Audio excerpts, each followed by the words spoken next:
आपने कहा इंडिया गठबंधन की कुंडली बहुत अच्छी है, नीतीश बाबू टाटा बाय बाय करके चले गए।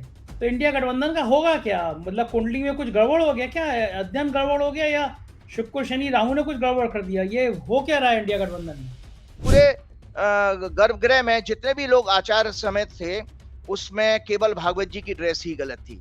तो ये कहीं मिस्टेक त्रुटि हुई है, इसको देखना चाहिए। तो ये गलत गलत थी मतलब क्या? गरीब आदमी का कपड़ा पहन के बैठ जाएंगे तो गलती हो जाएगी? ये शास्त्रों में लिखा है कि जब पूजा की जाएगी तो काला वस्त्र नहीं होगा, लिखा है क्या? भाषण नहीं होना चाहिए था। जब भगवान जहां पर सर्वश्रेष्ठ है, जिस जगह पर, वहां मनुष्य को कोई भी दो शब्द कहने का भी अधिकार नहीं था। केवल केवल आचार्य कहते। पूरा आप 11 दिन तक व्रत किया, भू नोस किसने, आपने 11 दिन तक व्रत किया कि नहीं किया? 11 दिन तक आप जमीन पे सो, कौन वहां कैमरा लगा के देखने जा रहा है? भारतीय जनता पार्टी के लिए राम मंदिर से ज्यादा सत्ता, माया माया ज्यादा इनको प्रिय है। और माया के लिए किसी भी षड्यंत्र तक जा सकते हैं। तुलसीदास जी के नाम से एयरपोर्ट क्यों नहीं रखा गया? और महर्षि वाल्मीकि के नाम से क्यों रखा गया? तुलसीदास जी के नाम से भी रखा जा सकता था।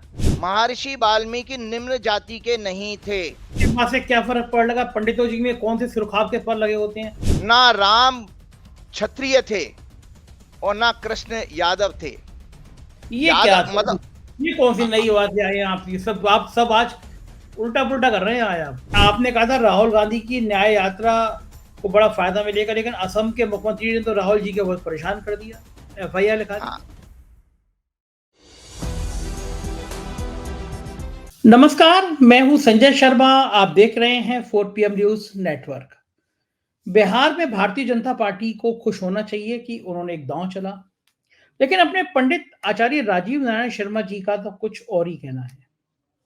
संडे का दिन है, मुझे पता है कि आप सब इंतजार कर रहे होंगे कि राजीव जी ने आज क्या क्या बढ़िया बातें की हैं। बातें तो आज बहुत मजेदार की। आज उन्होंने धर्मशास्त्र की भी नई नई व्याख्याएं दी हैं, और ऐसी व्याख्याएं दी हैं जो बीजेपी को बहुत परेशान कर देगी। कहां से राजीव जी बातें ले आए। लेकिन हर बार की तरह मैं पहले आपको याद दिलाना चाहूंगा कि अगर आपका ज्योतिष में यकीन है तो आप इस वीडियो को देखिए। ज्योतिष में यकीन नहीं हो तो बिल्कुल मत देखिए। मेरा अपना ज्योतिष में बहुत यकीन है, मेरी जन्मपत्री बहुत अच्छी बनी है, और मेरे को तो पिछले 10 सालों से जो जो जिस साल में बताया जा रहा है वैसा वैसा हो रहा है जिंदगी में। तो मेरे और विश्वास बढ़ा है। तो आपका हो तो आप देखिए ज्योतिष का, ना हो तो मत देखिए।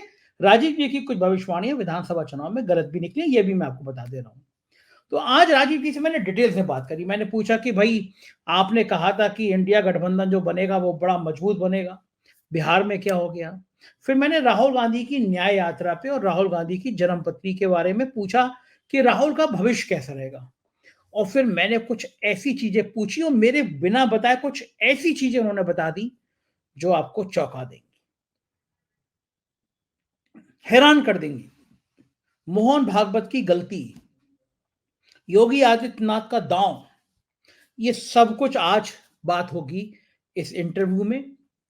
आपसे एक रिक्वेस्ट करूंगा, आप मेरे अपने हैं तो आपसे अनुरोध करूंगा चैनल को ज्वाइन जरूर कीजिएगा, नीचे ज्वाइन बटन है। चैनल को सब्सक्राइब भी कीजिएगा, अपना प्यार बनाए रखिएगा। आपका अपना चैनल है, उसको जरूर मदद कीजिएगा। और मैं ये खुशखबरी बता दूं कि जो दिसंबर के महीने में रेटिंग आई है पूरे भारत में पॉलिटिकल कमेंटेटर में, आपका चैनल 4 PM 10 करोड़ से ज्यादा व्यू आए हैं दिसंबर के महीने में। हम देश में दूसरे नंबर पर हैं, और ये सब आपके प्यार के चलते हुआ है। इतनी हमसे कहीं ज्यादा सब्सक्राइबर बड़े बड़े चैनलों के हैं, लेकिन व्यू असली चीज होती है। और सबसे ज्यादा लोग 4 PM को देख रहे हैं, पूरी दुनिया में देख रहे हैं, 150 से ज्यादा देशों में देख रहे हैं। ये आपका प्यार है, इस प्यार को बनाए रखिएगा, अपनी राय से बतलाइएगा।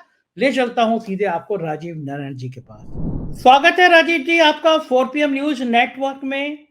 भगवान राम की प्राण प्रतिष्ठा हुई, भूचाल कहीं और आए या नहीं आए, लेकिन राजनीति में आ गया। आपने कहा इंडिया गठबंधन की कुंडली बहुत अच्छी है, नीतीश बाबू टाटा बाय बाय करके चले गए। तो क्या लग रहा है, ममता अलग नाराज हैं, नीतीश अलग नाराज हैं? तो इंडिया गठबंधन का होगा क्या? मतलब कुंडली में कुछ गड़बड़ हो गया क्या? अध्ययन गड़बड़ हो गया या शुक्र शनि राहु ने कुछ गड़बड़ कर दिया? ये हो क्या रहा है इंडिया गठबंधन में? हाँ, देखिए ऐसा है। पहली बात तो मैं आपको, आपने ये बात ठीक की कि राम जी तो प्रतिष्ठित हो गए, और राम जी प्रतिष्ठित हो गए। मैं थोड़ा-सा दर्शकों के लिए एक जानकारी बता देता हूँ कि जो प्राण प्रतिष्ठा का जो मुहूर्त निकाला गया है, ऐसी मेरे पास जानकारी, एक वीडियो पहले ही आ गई थी संडे को, ये मंडे को हुआ था कार्यक्रम। राम जी की प्राण प्रतिष्ठा पहले ही कर ली गई थी। मोदी जी ने प्राण प्रतिष्ठा नहीं करी है, क्योंकि प्राण प्रतिष्ठा की जो टेक्निकलिटी है वो थोड़ी सी ब्रीफ करके बता देता हूं कि जब 16 तारीख को संकल्प लिया था एक डॉक्टर जो आपके मिश्रा जी कोई है वहां अयोध्या के पति पत्नी ने, तो याद रखिएगा हमारे वैदिक शास्त्रों के अनुसार जिसने संकल्प लिया है अनुष्ठान वही पूरा कर सकता है। बीच में कोई आकर के पैराशूट से नहीं आएगा, आरती कर सकते हैं सब। और इसमें पहले जो है भगवान की जब मूर्ति होती है तो छोटी उत्सव मूर्ति कहलाते हैं, जो छोटी मूर्तियां उनको उत्सव मूर्ति कहते हैं, वो अनाज में दबाई जाती हैं। तो हमारा जो शरीर है, हमारा फिजिकल बॉडी है, वो अन्नमय शरीर कहलाता है। ये आपका बॉडी किससे बनती है? हम जो खाना खाते पीते हैं उसी से तो नरिशमेंट होता है इस बॉडी का। तो अन्न निवास होता है भगवान का छोटी मूर्ति का, फिर जल निवास होता है, जल निवास में प्राण आते हैं। तीसरा उसके बाद होता है शैया निवास, उनको बिस्तर पर सुलाया जाता है। उसके बाद जो मूर्ति जो बन के आई है सांकेतिक है, फिर भगवान का भ्रमण कराया जाता है। तो आपको या जानकारी होगी कि अयोध्या में छोटी पालकी में राम जी को, रामलला को पूरा भ्रमण कराया गया। तो अब आप बताइए अगर वो प्राण नहीं थे तो आप बिना प्राण की मूर्ति को आप भ्रमण नहीं करा सकते, ठीक है? प्राण थे तभी तो आपने उनको भ्रमण कराया रामलला को। अब जो नई मूर्ति बन के आती है, ये पत्थर की मूर्ति बन के आई है, इसमें बकायदा मंत्रोच्चार के द्वारा प्राण प्रतिष्ठा की जाती है। ये जानकारी इसलिए दे रहा हूं क्योंकि देखिए और कोई चैनल ऐसा नहीं है, टीवी चैनल तो बताएंगे नहीं मेन स्ट्रीम सत्य के बारे में। मेरा काम यह है, आपने मुझे मौका दिया तो मेरा काम यह है कि एक दर्शकों को शुद्ध जानकारी धर्म शास्त्र की मिले, ऐसा मेरा प्रयास रहता है। और मैं पढ़ के भी आता हूं और पढ़ता भी हूँ, रिसर्च भी करता हूं। तो जो राम जी की मूर्ति रामलला की बन के आई दक्षिण भारत से, उस मूर्ति को बकायदा पंचोपचार से दूध, दही, घी, शर्करा, शहद और घी से इससे नहलाया गया। तो जब आप वो पूरा नहलाएंगे तो वो गर्भगृह में तो कीचड़ हो जाना चाहिए था पूरा, और बिना अभिषेक की मूर्ति की आप पूजा कर ही नहीं सकते। तो आपने वो, इसका मतलब 1-2 दिन पहले कर लिया होगा वो प्रोग्राम, कि पूरा उसको दही से, दूध से, शहद से, घी से, शर्करा मतलब बूरा जो चीनी होती है उससे नहला के, और हर मंत्र के बाद में शुद्ध जल का मंत्र जरूर होता है। शुद्ध जल से नहला के फिर आपने उसको, हमने भी जब एक मूर्ति मंदिर की सेवा करी थी पिछले बरस, तो उसमें बकायदा सारे कार्यक्रम इसी तरह से किए थे। तो फर्श के ऊपर पूरा पानी पानी हो गया था। फिर उसको, क्योंकि दूध भी बहेगा, पानी भी आएगा सब, तो उसको फिर हमने फर्श को सुखा के ड्रायर से फर्श सुखाया था, ड्राई कराया था। इसी तरह यहाँ पर भी हुआ है। तो ये जो कार्यक्रम है ये पहले ही 1-2 दिन पहले हो गए हैं। और उसके बाद संजय जी अभिषेक होता है। जब मोदी जी जिस समय एंट्री करते हैं और जो मलमल का जो पर्दा था, पर्दा खुलता तो राम जी पूरा पोशाक में थे। आप देखिए पूरे आभूषण भी थे उनके, पूरी पोशाक पहने हुए हैं सारा। तो इसका मतलब जीवित व्यक्ति है तभी तो वो पोशाक पहन सकता है। भाई हमारा सांकेतिक की चीज क्या है कि उनका तो जन्म हो चुका है, प्राण प्रतिष्ठा हो चुकी है, और उसके बाद आपने पब्लिक को सारा डिस्प्ले किया है। और जो 12:29 का वो बोहड़े एक इनके बीजेपी के प्रवक्ता बड़े जोर शोर से कह रहे थे, बहुत ही महत्वपूर्ण मुहूर्त है। वो कोई मुहूर्त नहीं है। मुहूर्त की व्याख्या मैंने आपके पिछले प्रोग्राम में कही थी, मुहूर्त 48 सेकंड का होता है, 48 मिनट का होता है। मुहूर्त कोई 84 सेकंड का नहीं होता है। तो वो सब चीजें गलत भ्रांतियां जानकारी दी है। मोदी जी ने पहली अर्चना की है, जो पहले बार आप भगवान आ गए, प्राण प्रतिष्ठित हो गए, तो मोदी जी ने उसकी पूजा अर्चना की है। उसमें भी त्रुटि ये रही है कि वो काम उन्हीं मिश्रा जी को पूरा करना चाहिए, मोदी जी साथ में कंट्रीब्यूट करते। तीसरी चीज उसमें एक और गड़बड़ी हुई थी कि इतने बड़ा आयोजन आप दुनिया को सामने दिखाने जा रहे हो, तो या तो ये विश्व हिंदू परिषद के लोगों की गलती है कि मोहन भागवत जी को ड्रेस कोड बताना भूल गए। मोहन भागवत जी ने एक आम आदमी वाली काली जैकेट पहन रखी थी और वो मोदी जी के बराबर में बैठे थे। मोदी जी को मैं जब देख रहा था, मैंने पूरा प्रोग्राम संजय जी इसलिए सुना, देखा था, ये पूरा टीवी पे देखा। अगर मैं नहीं देखता तो मैं दर्शकों को बता क्या पाऊंगा सत्य क्या है असत्य क्या है, इसलिए मेरा देखना जरूरी था।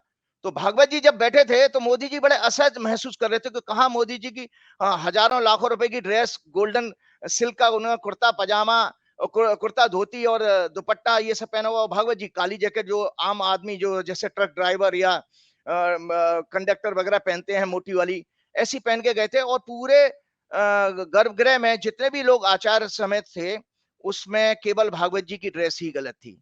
तो ये कहीं मिस्टेक त्रुटि हुई है, इसको देखना चाहिए था। तो ये गलत गलत थी मतलब क्या, गरीब आदमी का कपड़ा पहन के बैठ जाएंगे तो गलती हो जाएगी? नहीं ये तो नहीं बड़ी नहीं नहीं नहीं नहीं नहीं नहीं, गरीब आदमी बैठ सकता है, पूजा में सब शामिल हो सकते हैं, लेकिन जब अनुष्ठान करते हैं तो आपका चाहे देखिए उसमें महंगा और सस्ते का बात नहीं है। वहां पर भागवत जी को भी कुर्ता धोती पहन के, जैकेट पहन के, शॉल पहन के आ सकते थे। जो वेशभूषा हमारी परंपरागत हिंदू शास्त्रों के अनुसार कही, वही तो पहन के आएंगे। और काला रंग वैसे भी अशुभ माना जाता है हमारे धर्म शास्त्रों के अनुसार। काला काला रंग पे आप कर रहे हैं, ओके। हाँ, मतलब पूजा में आपका कहना है कि पूजा करते समय काले रंग के कपड़े नहीं पहनने चाहिए? काले रंग के नहीं पहनने चाहिए। जो अनुष्ठान कर रहा है कम से कम उसको तो नियम पालन करने चाहिए। भक्त तो जो अब हर एक को तो आप वो नहीं लेके आ सकते, लेकिन जो नहीं, अनुष्ठान कर रहा है उसके लिए तो एक आवश्यक है। एक सेकंड, चूँकि आप धर्मशास्त्र पढ़ते हैं, पढ़ाते हैं, अध्ययन करते हैं। मुझे बताइए, जो आदमी अनुष्ठान कर रहा है, जो आदमी भगवान राम की मूर्ति के प्राण प्रतिष्ठा में 5 ही मुख्य जजमान थे, योगी आदित्यनाथ थे, महंत जी थे, आनंदीबेन पटेल गवर्नर थीं, मोहन भागवत जी थे, मोदी जी थे। तो आपका कहना है कि ये 5 मुख्य जजमान थे, इनमें से किसी को भी काला वस्त्र धारण नहीं करना चाहिए, तो आपका ये कहना है? न- नहीं नहीं करना चाहिए। और दूसरा बात, एक और गलती थी कि जब उनको आचमन कराया जा रहा था, तो आचमन केवल मोदी जी ने किया है, भागवत जी ने नहीं किया है। हम लोग भी जब पूजा अनुष्ठान कराते हैं तो अगर 5 लोग बैठेंगे, पांचों को आचमन कराते हैं। आचमन जो होते हैं ना, ओम केशवाय नमः, ओम नारायणाय नमः, ओम माधवाय नमः। योग शास्त्र के अनुसार हमारे 3 शरीर माने गए हैं, अन्नमय शरीर, मनोमय शरीर और कारण शरीर। 3 आचमन आचमन किया जाता है शुद्धि के लिए। तो पहला आचमन आपने अन्नमय शरीर के लिए किया, दूसरा मनोमय शरीर के लिए किया, तीसरे कारण शरीर के लिए मतलब आत्मा को पवित्र करने के लिए किया। तो जब पूजा का सिद्धांत है कि जब तक मन बुद्ध आत्मा और शरीर से शुद्ध नहीं होंगे तब तक पूजा में बैठने के अधिकार ही नहीं है। इसलिए ये सांकेतिक चीजें की जाती है। तो वहां पे आनंदीबेन को और योगी आदित्यनाथ को और भागवत जी को कोई आचमन नहीं कराया गया उस पूजा में। अच्छा, अच्छा। हाँ, केवल मोदी, केवल उनको पुष्प पकड़ा दिए गए थे। तो वो बड़ी एक ऐसा लग रहा था, बड़ी एकदम जैसे लगता है कि उस पूजा का कोई भक्ति और आध्यात्मिक शक्ति नहीं थी उसमें। कुछ एक ऐसा किया कि प्रोग्राम करना है, एक इवेंट करनी है, ऐसा दिख रहा था उसके अंदर। अच्छा तो ये राजीव जी, जैसे मान लीजिए जो हम लोग घर पे यज्ञ हवन करते हैं, अगर मान लीजिए 3 मुख्य लोग हैं घर के, पति-पत्नी या माता-पिता हैं, 4 लोग बैठे हैं, तो आचमन चारों लोग करेंगे? चारों लोगों को कराया जाए। जो भी कुंड के पास आए, पूजा भगवान के पास आए, सबको आचमन कराया जाता है। क्योंकि उसका लॉजिक यही है कि आप शुद्ध होकर के बैठिए। सांकेतिक चीज है ना, इसीलिए मंत्र जाप करके बोला जाता है। और उसके बाद आपको पता है, इसके अलावा भी जितने भी लोग बैठे हों, तो पंडित जी मंत्र पढ़ते हैं। वो पवित्रता का जो मंत्र है, ओम अपवित्र है पवित्रो वा सर्वावस्थांगतोपि वा या स्मृत पुंडरीकाक्षम सा बाह्याभ्यंतरा शुचि। बाहरी और अंदरी शुद्धता हो, ऐसा मंत्र करके जो जल छिड़कते हैं ना, वो सब लोगों को शुद्ध कर देते हैं। तो ये चीजें इसलिए जरूरी हैं कि देखिए, भारतवर्ष के एक 500 साल के बाद एक घटना घट रही है, हिंदू धर्म के लिए बड़ा गौरव का क्षण था। उसमें कम से कम ये ड्रेस कोड तो होना चाहिए था, और उसको तो होना चाहिए जो मुख्य यजमान के रूप में दिखाया जा रहा है। तो भागवत अच्छा, जी तो की एक ड्रेस। ये एक सेकंड है, शास्त्रों में लिखा है कि जब पूजा की जाएगी तो काला वस्त्र नहीं होगा, लिखा है क्या? जी हाँ, जी हाँ, जी हाँ, बिल्कुल। काला वस्त्र हमारे यहाँ श्वेत वस्त्र है, या भगवा वस्त्र है, या और भी हल्का कलर का कोई कपड़ा पहनना चाहिए, ऐसा शास्त्रों के अनुसार है। तो देखिए, सफेद कपड़ा सबसे सस्ता होता है, तो इसलिए कोई वो महंगा भी नहीं होता है। तो वो पहन के आ सकते। तो ये कहीं त्रुटि जरूर हुई है, और ऐसा तो नहीं था कि भागवत जी के भागवत जी को किसी ने बताया नहीं होगा कि आप काले कपड़े पहन ये के मत आइए? हाँ, ये निश्चित रूप से विश्व हिंदू परिषद के और जो ऑर्गेनाइजर थे उन लोगों से मिस्टेक तो हुई है ये। और तीसरी बात है ओके। कि देखो, आपको बताएं अनुष्ठान कब पूरा होता है। अनुष्ठान में ये प्रक्रिया है कि आप पहले मंत्रोच्चार के द्वारा गणेश की स्तुति करते हैं, फिर नवग्रह की स्तुति करते हैं, और अन्य देवी देवताओं की करते हैं, फिर प्रतिष्ठित देवता की पूजा होती है। उसके बाद आरती होती है। आरती के बाद प्रदक्षिणा होती है। आप अपनी जगह पे जो परिक्रमा नहीं करते हो, प्रदक्षिणा। उसके बाद पुष्पांजलि होती है। पुष्पांजलि के जरिए आप क्षमा याचना करते हो। तो जिसने अनुष्ठान 16 तारीख को पूरा किया, तो वो मिश्रा जी तो बेचारे धकेल के एक तरफ दीवार में धकेल दिए गए थे, मैंने देखा था। वो उनको तो कोई की तरफ अनिल मिश्रा की बात कर रहे हैं आप। हाँ, वो कोने में एक तरफ धकेल धकेल दिया था। उनको तो लाइमलाइट में लाया ही नहीं है। अनुष्ठान उस व्यक्ति को ही पूरा करना चाहिए था। मोदी जी आरती कर सकते थे, लेकिन ना उसने बेचारे ने प्रदक्षिणा की, ना क्षमा याचना करके। जैसे मोदी जी लंबे लंबे लेट गए थे, वो आपकी क्षमा याचना वाला पोजीशन है, तो उसमें बेचारा मिश्रा जी तो वहां से गायब थे। तो एक ये छोटी सी गलतियां थी। कभी विश्व हिंदू धकेल परिषद तो के लोगों को इन धकेल पर तो ध्यान देना चाहिए। धकेल तो उस कार्यक्रम में योगी जी को भी दिया दिया गया था।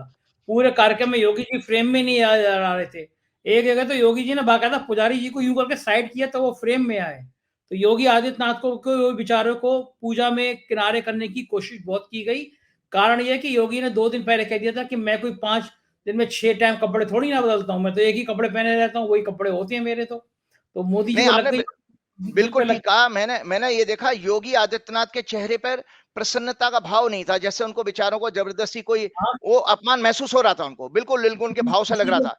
जो भी किसी को भी और ऐसा करेंगे, इतनी मेहनत करी है उन्होंने यूपी में, मंदिर के हम्म, स्थापना में, इतना तो कोई मुख्यमंत्री गया नहीं है। हर हफ्ते में जा जाके अयोध्या दौरा किया उन्होंने, और उसके बाद में भी अगर आप इस तरह इग्नोर करोगे, धकेले जाओगे साइड में, तो किसी को भी बुरा लगेगा। मैं होता योगी आदित्यनाथ की जगह, मुझे बुरा लगता।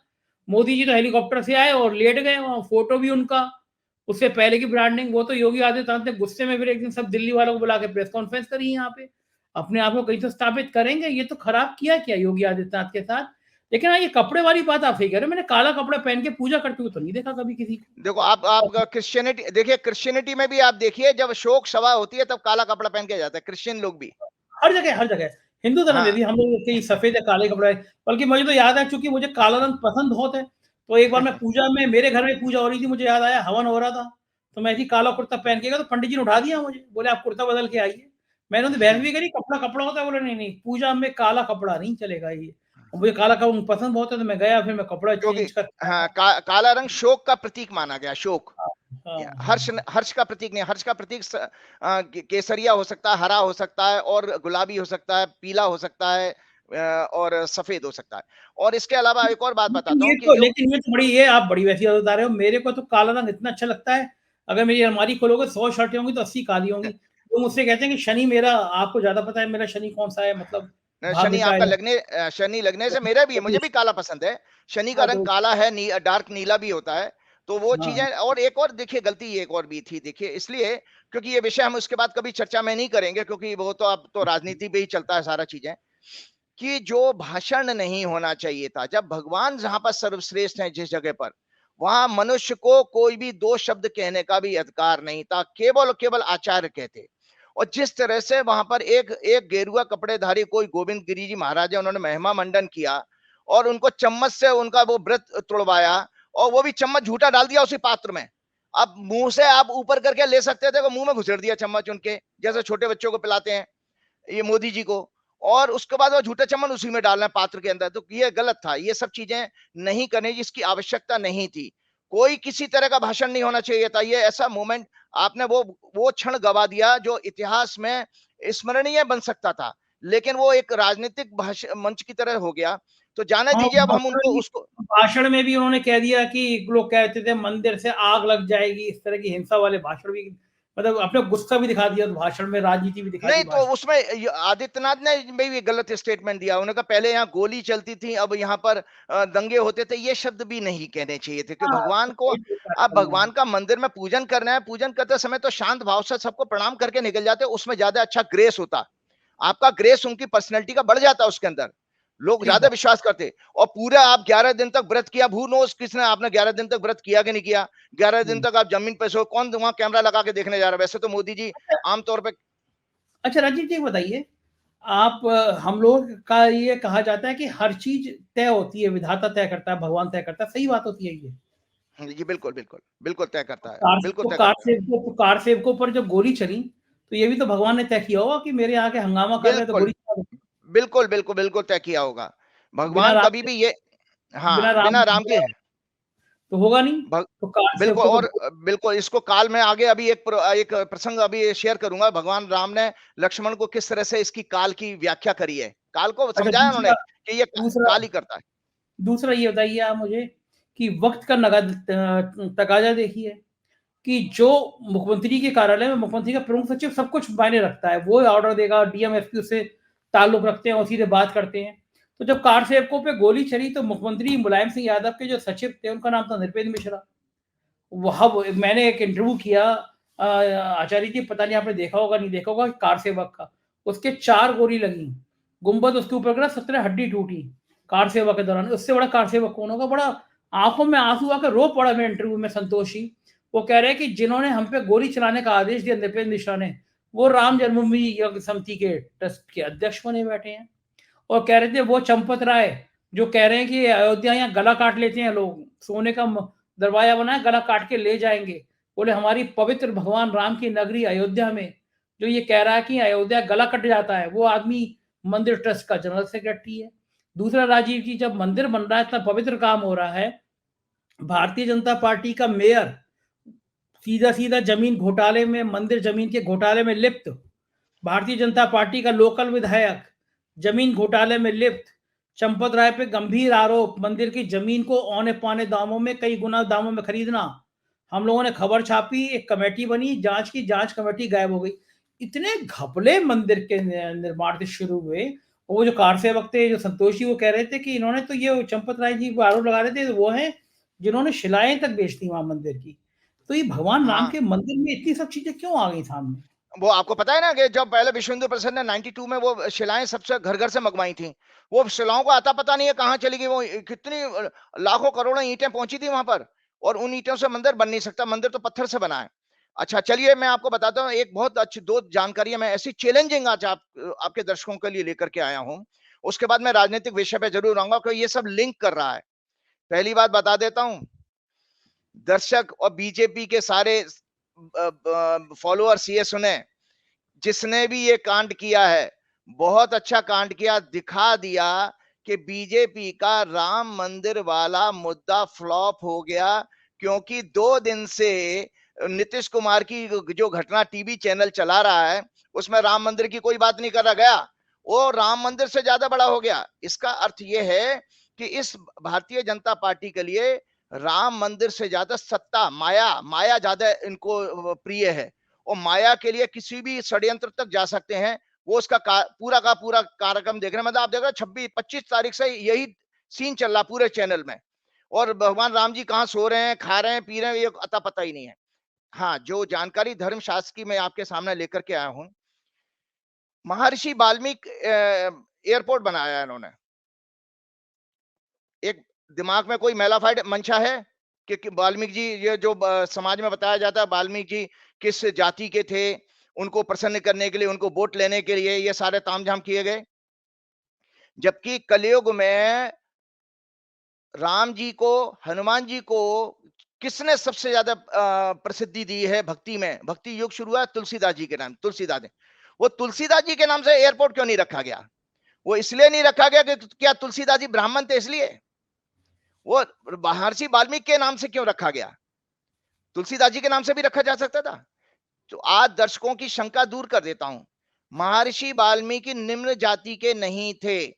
मेरे दर्शक, आपके दर्शक दुनिया के सुन लें, महर्षि वाल्मीकि निम्न जाति के नहीं थे, महर्षि वाल्मीकि ब्राह्मण थे। ये प्रसंग है, और ये प्रसंग कहीं से नहीं है, इस ऑथेंटिक रामायण से, जो रामायण रामायण जो वाल्मीकि जी ने लिखी है, ये वाल्मीकि जी की रामायण है। तो वाल्मीकि जी कौन थे मैं बता दूं। वाल्मीकि जी लिखते हैं वाल्मीकि रामायण 7 नंबर सर्ग, 53वां नंबर, 93 श्लोक और 96 में तथा वेद व्यास जी की आध्यात्म रामायण, वेद व्यास ने आध्यात्म रामायण लिखी है, जो स्पिरिचुअल पार्ट है रामायण का। उन्होंने इसमें लिखा है कि वाल्मीकि जी ने स्वयं को प्रचेता का पुत्र कहा है। प्रचेता एक ऋषि हुए हैं, उनका पुत्र कहा है। मनुस्मृति में भी चैप्टर 1 में 35वें श्लोक में प्रचेतसम वशिष्ठम च भृगुम च नारद मेव च, प्रचेता को महर्षि वशिष्ठ, नारद, भृगु, पुलस्त्य कवि का भाई लिखा गया है। तपस्या के समय चींटियों की बाम्बी शरीर पर बनने से इनका नाम वाल्मीकि पड़ा। जब ये तपस्या कर रहे थे ना, तो उस दौरान चींटियों ने बिल बना लिए थे, बाम्बी बना ली थी, इसलिए वाल्मीकि नाम बना। और इन्होंने, महर्षि वाल्मीकि ने तप के द्वारा ही ब्रह्मा जी का साक्षात दर्शन प्राप्त किया, और रामायण जैसे दिव्य काव्य को रचने का, रामचरित का दर्शन भी किया। इनका आश्रम कानपुर के पास बिठूर में बताया जाता है। तो उसमें जो महर्षि वाल्मीकि ने जो रामायण लिखी है, उसमें 24,000 श्लोक हैं और 7 खंड हैं। 24,000 श्लोक और 7 खंड हैं। तो मैंने बता दिया कि प्रचेता के पुत्र हैं, और प्रचेता नारद जी के, भृगु ऋषि के और वशिष्ठ के भाई थे। तो फिर वाल्मीकि जी वो कहां से हो गए? अच्छा, एक और, इस बात से क्या फर्क पड़ लगा? पंडितों जी में कौन से सुरखाब के फल लगे होते हैं? अगर नहीं नहीं निम्न नहीं नहीं जाति नहीं, नहीं, हाँ लेकिन आपसे निम्न जाति के नहीं, क्योंकि जाति उस दौरान रामायण का त्रेता युग में, सतयुग में, द्वापर में जातियां थी नहीं। वो तो भगवान कृष्ण ने भी गीता में कहा है ना, गीता के 4थे अध्याय के 13वें श्लोक में भगवान ने कहा कि मैंने जो जातियां जो बनाई हैं वो धर्म, गुण और कर्मों के आधार पर बनाई हैं। जातियां थी नहीं उस जमाने में, जातियां तो ये अंग्रेजों ने फैलाई हैं। तो हाँ, बोली मेरा भी नहीं। कहने का मतलब, हाँ, लेकिन मेरा कहने का ये, इस विषय को, इस कंट्रोवर्सी को हमेशा हमेशा के लिए दूर करना मेरा धर्म था। इसलिए मैं आज इस विषय को लेके आया हूं।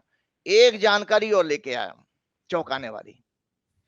ना राम क्षत्रिय थे और ना कृष्ण यादव थे।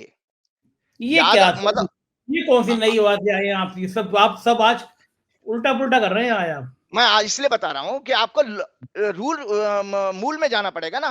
आपको हम्म। जो इनका वंश जब देखेंगे, वंश कहां से आया है, तो वंश में आप जाएंगे, ब्रह्मा के पुत्र हैं। तो आपको मैं बताता हूं, वहां पर क्षत्रिय का अर्थ होता था पहले, जिसके ऊपर छत्र हो, मतलब राजा के लिए यूज किया जाता था क्षत्रिय। छत्र जो है, छत्र से क्षत्रिय शब्द बना है। आपको बता देता हूं, आज मैं ये नोट मैं बना के लाया हूं।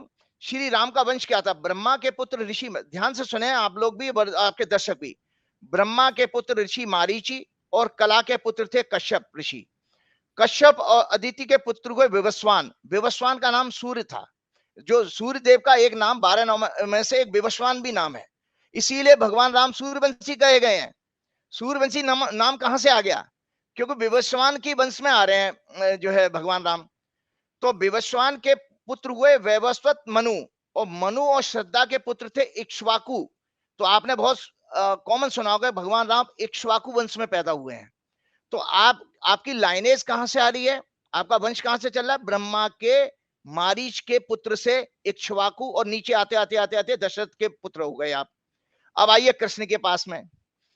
भगवान ब्रह्मा जी के एक और पुत्र थे, ब्रह्मा के कई सारे पुत्र थे। ब्रह्मा के एक पुत्र थे अत्रि ऋषि, और अत्रि के पुत्र हुए चंद्र। इसीलिए कृष्ण भगवान चंद्रवंशी हैं। आप देख रहे हैं, अत्रि के ऋषि चंद्र हुए, और वहां के विवस्वान हुए उनके ब्रह्मा के मारीच के पुत्र। तो उसमें आपका सूर्यवंशी बने और ये चंद्रवंशी बने। तो चंद्र के पुत्र बड़ा बुद्ध बड़ा और इला से, बड़ा उलझा हुआ है मामला सारा सारा। नहीं नहीं उलझा, इसलिए मैं बता रहा हूं कि जब आप ये बताइए कि ब्रह्मा के दो पुत्रों की एक अलग अलग वंश चल रहा है, जैसे हमारे आपके परिवार में 4 पुत्र नहीं होते, सबके आगे वंश चलेंगे, तो फिर रूट तो वहां से ब्रह्मा से आ रहा है। फिर यहां से आपने क्षत्रिय यादव क्या बना दिया? तो जो अत्रि ऋषि के पुत्रों में एक पुत्र होते हैं यदु। अत्रि ऋषि के लाइनेज में नीचे आते आते एक पुत्र हुए यदु। यदु के वंश में, यदु से यादव शब्द बना है। यदु के पुत्र, यदु के वंश में ही वासुदेव आते हैं, वासुदेव के पुत्र भगवान कृष्ण बने। तो इसका मतलब मैंने आपको बता दिया कि भगवान की कोई जाति नहीं होती, इसलिए मुझे सही ये बात। बताना जरूरी था। वो इसको जो कहीं बताया था यादव, कि हनुमान जी की जातियां ढूंढती थी हमारे मुख्यमंत्री जी ने, वो हाँ बिल्कुल बिल्कुल गलत था। तो इसलिए अब आप हमेशा से ध्यान रखिएगा, जब ब्रह्मा के पुत्रों की लाइनेज में राम और कृष्ण आ रहे हैं, तो फिर वहां पर जाति का शब्द आप इनके लिए लगाना, उनका भगवान का अपमान करने के बराबर है। अब मैं वैसे जाति आपका, होती थी। हाँ, अब मैं आपके विषय पर आता हूं, इंडिया एलायंस। हाँ, अब आए मुद्दे पे। हाँ, अभी तक तो आप धर्म की बातें कर तो रहे थे। नहीं हमारी नहीं इसलिए जरा, क्योंकि ये देखो धर्म से ही, हमारा एंटीना जैसी आप राजनीति की बात करते हो, एकदम मैं कॉन्शियस हो जाता हूँ। अभी तक अब मुझे नहीं आप, समझ में आप बोल क्या रहे हैं, मतलब समझ में देखिए वो ऐसा है, का टाइम हो। प्रोग्राम आपका मैं जब दर्शकों के कमेंट पढ़ता हूं, तो मैं देखता हूं लोगों को जानकारी अच्छी लगती है, और कोई देने वाला नहीं है, टीवी चैनलों पर भी नहीं है। तो मेरा हाँ, ये नहीं, कर्तव्य है लोगों के सामने सत्य लेकर के आना। इसी को ठीक बात। रिसर्च कहते हैं। रिसर्च का मतलब क्या है? उन शास्त्रों को कोई तो पढ़ेगा भाई। वो सही सबके बात है। सब दकियानुसी ढपली बजाने वाले, ताली थाली बजाने वाले हो जाए, ऐसा तो मैं नहीं हूं कम से कम। तो आपको बताता हूँ ये इंडिया एलायंस। आप भी बैठे बैठे कमेंट कर देते हैं। आपने कोरोना के टाइम की याद दिला दी, ताली बजाना, थाली बजाना, हाँ, पैर जमाना। तो भाई आपके आपके राजा जी ने जैसे अभी दीपावली मनवा दी, तो उस समय भी ताली थाली बजवा के दीपावली मनवाई थी। ये लगता देखिए, अच्छा है, लगता अच्छा है। सब पागलों की तरह उनके काबू, एक टारगेट देते हैं, सब पागलों की तरह हो जाते हैं। वो अच्छा है, वो ऐसे जो वो तो वो उस मामले में एंटरटेनमेंट। माहिर। एक बात है राजीव जी, प्रधानमंत्री की कितनी आलोचना कर लो, एक चीज बढ़िया है, पूरे देश को वो एंटरटेनमेंट पूरा दे देते हैं। वो पिक्चर आई थी ना, वो विद्या बालन की, कि मुझ में क्या चीज है, एंटरटेनमेंट एंटरटेनमेंट एंटरटेनमेंट। तो मनोरंजन मनोरंजन मनोरंजन, ये मोदी जी को कराना आता है। कभी भी भाई एक टास्क मनोरंजन में लगा देते हैं। संजय जी, मेरे पास उनकी कुंडली नहीं है, लेकिन मैं ऐसा मानता हूं उनके 10वें भाव से शुक्र का कनेक्शन जरूर होगा। मेरे क्योंकि भी वो 10 कला शुक्र में मेरे भी शुक्र है, आप नहीं, बाद में आपकी शुक्र की दशा चल रही है, दशा चल शुक्र की रही है। दशा चल रही है। और हुँ। उनके 10वें भाव में अगर शुक्र का संबंध हो, तो ऐसे व्यक्ति के अंदर थोड़ा कला के प्रति आकर्षण तो अरे, होता है, वो अरे कलाकार तो होगा। राजीव जी एक बात बताऊँ मैं आपको बहुत मज़ेदार सी। मेरे पास अभी 2 दिन पहले बैंगलोर से मेरे एक दर्शक का फ़ोन आया और उन्होंने मुझसे कहा कि वो जो हूँ मैं जो हूँ एस्ट्रोलॉज़र हूँ, मैंने डॉक्टरेट कर रखी है। और मुझसे बोले कि मैं बहुत आप मुझे अपनी डेट ऑफ बर्थ और टाइम बता दीजिए, मैंने उनको बता दिया। मुझसे बोलते हैं कि अक्टूबर से 2024 से आपके ना सूर्य की दशा है और आप सरकार के खिलाफ मत बोला करो कुछ भी, वरना सूर्य नुकसान। तो मैंने कहा भाई सूर्य हो या शुक्र हो या शनिचर हो, हम तो जो भी सरकार रहेंगी, चाहे कांग्रेस हो, बीजेपी हो, जो भी हो, हम बोलते ही सरकार की नीतियों के खिलाफ हैं। सरकार को आईना दिखाते हैं, तो बड़ी कभी-कभी ज्योतिष में बड़ी मज़ेदार बातें हो जाती हैं। आप कुछ कह रहे थे जो तो जिन मैं दिनों आपको बता देता हूँ, ख़ैर देखो उन्होंने गलत गणना की थी, मैं आपको आपकी कुंडली के अनुसार शुक्र की महादशा आपकी मई 2027 तक रहेगी। वो शुक्र सूर्य की दशा भी नहीं शुक्र के सीक्वेंस में अगला ग्रह जो आता है 6 वर्ष के लिए सूर्य की दशा आती है। तो ओके, 33 तक आएगी सूर्य की दशा, सूर्य आपके लाभ के स्थान में बैठा तो आपको तो और राजनीतिक सपोर्ट मिलेगा, कोई राज्यसभा की मेंबरशिप वगैरह भी अरे आपको मिल वाह! सकती है। अरे वाह! आपको पद्म श्री, पद्म विभूषण मिल जाए, कुछ ना कुछ आपको मान सम्मान मिलेगा सामाजिक। अरे तो वाह! अब क्या मैं बात राजनीति पे आता हूँ। पहली बात आपने देखा कि दर्शक ये पूरे देश के ये जाने कि एक राजनीतिक हलचल घटना घटती है जो कि टोटल षड्यंत्र है। अभी तक इस्तीफा नहीं हुआ है उनका नीतीश कुमार का, हाँ, लेकिन 3 दिन से पगला गए, सब पगला गए। 24 घंटे यही न्यूज चल रही है। हमारा भी दिमाग पागल हो जाता है। अरे भाई उस आदमी को तो ले आओ, उसको बुला कर पकड़ के लाके उससे पूछ लो। लेकिन सारी चीजें उसमें क्या हुआ, क्या आप अपना हम सब लोग आत्मचिंतन करें, क्या वास्तव में हमें राम की भक्ति हमको मिल गई है? अरे आप अभी भी वही स्वार्थी, वही राजनीतिक ढपली बजाने वाले लोग हो, वही राजनीतिक झोला, वही जय श्री राम करके आप सेवा मायावी लोग हैं हम लोग। तो इसीलिए मैं बताता हूँ इंडिया अलायंस को कुछ नहीं होने वाला है। आपके लिए पॉलिटिकल भविष्यवाणी करने जा रहा हूं फिर से, क्योंकि इंडिया अलायंस जो बनी है 18 जुलाई 2023 को वृश्चिक लगन की है। इसमें वृश्चिक लगन का स्वामी मंगल 10वें घर में बैठा है। हाँ, इस कुंडली के लिए एक जरूर है कि वृश्चिक लगन के लिए 6वें घर का लॉर्ड भी होता है मंगल। तो वो 10वें घर में चला गया तो थोड़े बहुत मतभेद तो होंगे, थोड़े बहुत मतभेद आते हैं, वो हर परिवार में होता है, वो चलता है। हाँ, एक और भी है कि गुरु के साथ राहु बैठा हुआ है, तो थोड़ी सी कहीं कॉन्स्पिरेसी का भी शिकार हो सकते हैं ये इंडिया अलायंस वाले। कि इस नीतीश वाली घटना में भी मैं ये देखता हूं कि इसमें पीछे से किसी ना किसी की कॉन्स्पिरेसी जरूर है कि इस केस को किसी तरह से स्पॉइल किया जा रहा है। ये स्पॉइल कर पाएंगे नहीं कर पाएंगे ये बात अलग है। उसके लिए मैं एक और चैलेंजिंग कुंडली लेके आया हूं। मेरे एक पत्रकार मित्र ने अभी थोड़ी देर पहले 2 घंटे पहले मेरे को नीतीश का जो नीतीश ने तेजस्वी के साथ सरकार बनाई है उसकी ओथ का टाइम भिजवा दिया है। ये नीतीश ने जो 10 अगस्त 2022 को बीजेपी से संबंध तोड़ करके ये जो है शपथ ली थी। इसमें ये देखिए दर्शक देखें तो इसमें भी वृश्चिक लगन आया। वृश्चिक लगन जो है स्थिर लगन होता है और इसके अंदर जो है क्या नाम है मंगल जो है 6वें घर में है राहु केतु के साथ में। तो ये थोड़ा बहुत इसमें भी कॉन्स्पिरेसी आ रही है। तो मैं इसमें कॉन्स्पिरेसी का एंगल देख रहा हूं और मेरे अपनी इस गणना में ये दिख रहा है कि इंडिया अलायंस रहेगा और इंडिया अलायंस बकायदा बीजेपी को सत्ता में चुनौती देने जा रहा है। इस घटना का बहुत ज्यादा कोई राजनीतिक लाभ बीजेपी को नहीं मिल पाएगा, क्योंकि मैंने बार बार कहा कि बीजेपी की अपनी कुंडली में बहुत अच्छा योग नहीं है। बीजेपी की अपनी कुंडली जो है बहुत ही जो है अपमान वाली कुंडली है, जो बार बार हर बार मैं दिखा देता हूं कि इनकी दशा अच्छी नहीं। और इनकी देखो इतने कुकर्म वाली कुंडली है, इनके जितने ये शांति से कभी बैठ ही नहीं सकते हैं। यहाँ पर इतने तीसरे घर प्रयास के होते हैं, उसमें देखिए मंगल वक्री, राहु वक्री, गुरु वक्री, शनि और चंद्रमा नीच का। ऐसा व्यक्ति तो केवल और केवल दिमाग में कुराफात रहेगी। तो बीजेपी पार्टी जो देश में राजनीतिक माहौल जितना पॉइजनस जो बनाया है वो बीजेपी की कुंडली का योग है सारा का सारा। और आपको बता देता हूं तो इसमें मेरी गणना यह है कि इसमें तो कोई चमत्कार अभी होने वाला है, जो अभी जो पॉलिटिकल जो घटना घट रही है, और इसमें कोई बीजेपी को राजनीतिक लाभ नहीं मिलेगा। और सबसे बड़ी बात देखो संजय जी, आप लोग पॉलिटिकल लोग हो, पॉलिटिकल बहुत अच्छी आपकी पकड़ है।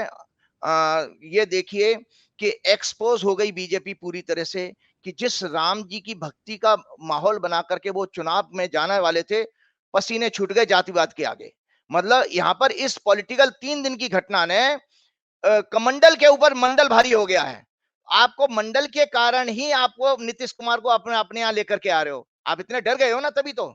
चलिए इनको जाने दीजिए, अब इनकी जो राजनीतिक चीजें। अच्छा, मुझे एक और चीज, दूसरी चीज मुझे बताइए, आपने कहा था राहुल गांधी की न्याय यात्रा को बड़ा फायदा मिलेगा, लेकिन असम के मुख्यमंत्री ने तो राहुल जी को बहुत परेशान कर दिया, एफआईआर लिखा दी। हाँ हाँ कोई बात नहीं, वो तो अच्छी बात है। वो तो मैंने कहा था कि शत्रु बनेंगे और शत्रु हंता होंगे राहुल जी, राहुल गांधी।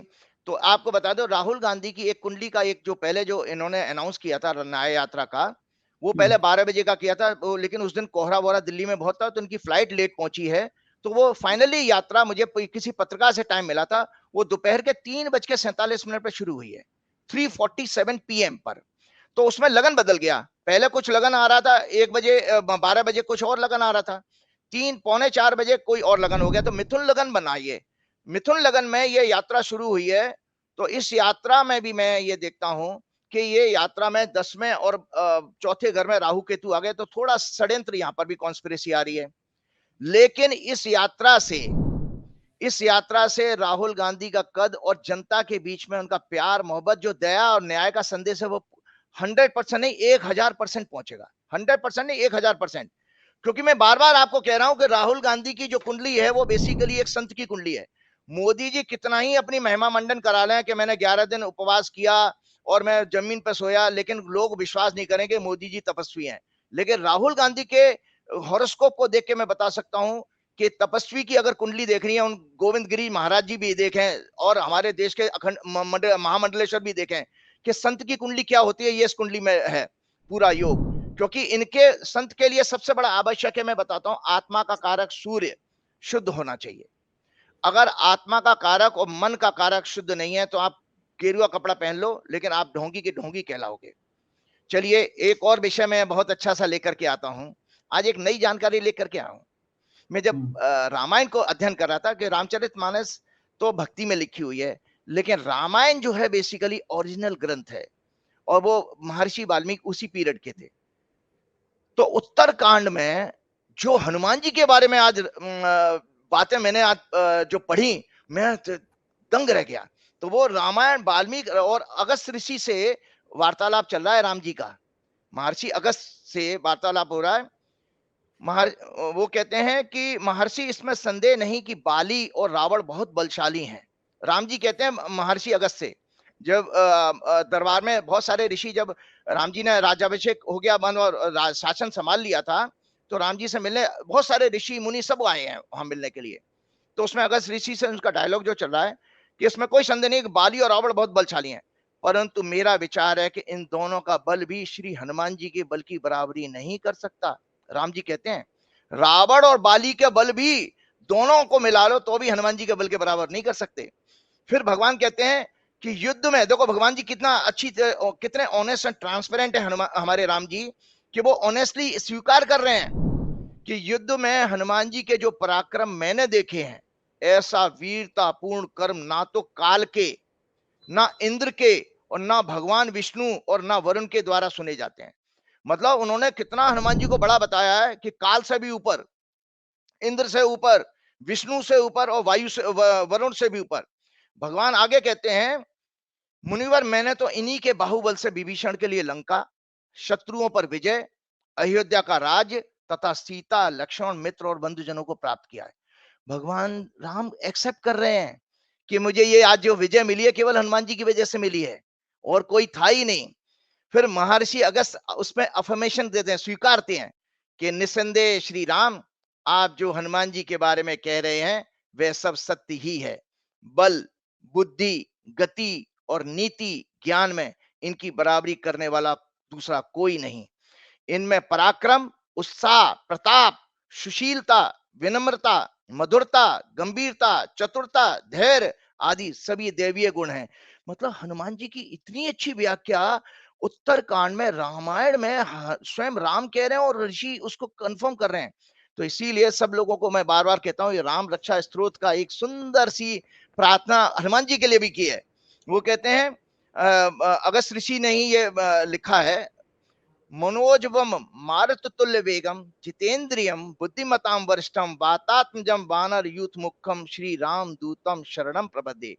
जिनकी मन के समान गति और वायु के समान वेग है, जो परम जितेंद्रिय और बुद्धिमानों में श्रेष्ठ हैं, उन पवन नंदन वानरों में अग्रणी है श्री रामदूत की मैं शरण में जाता हूं।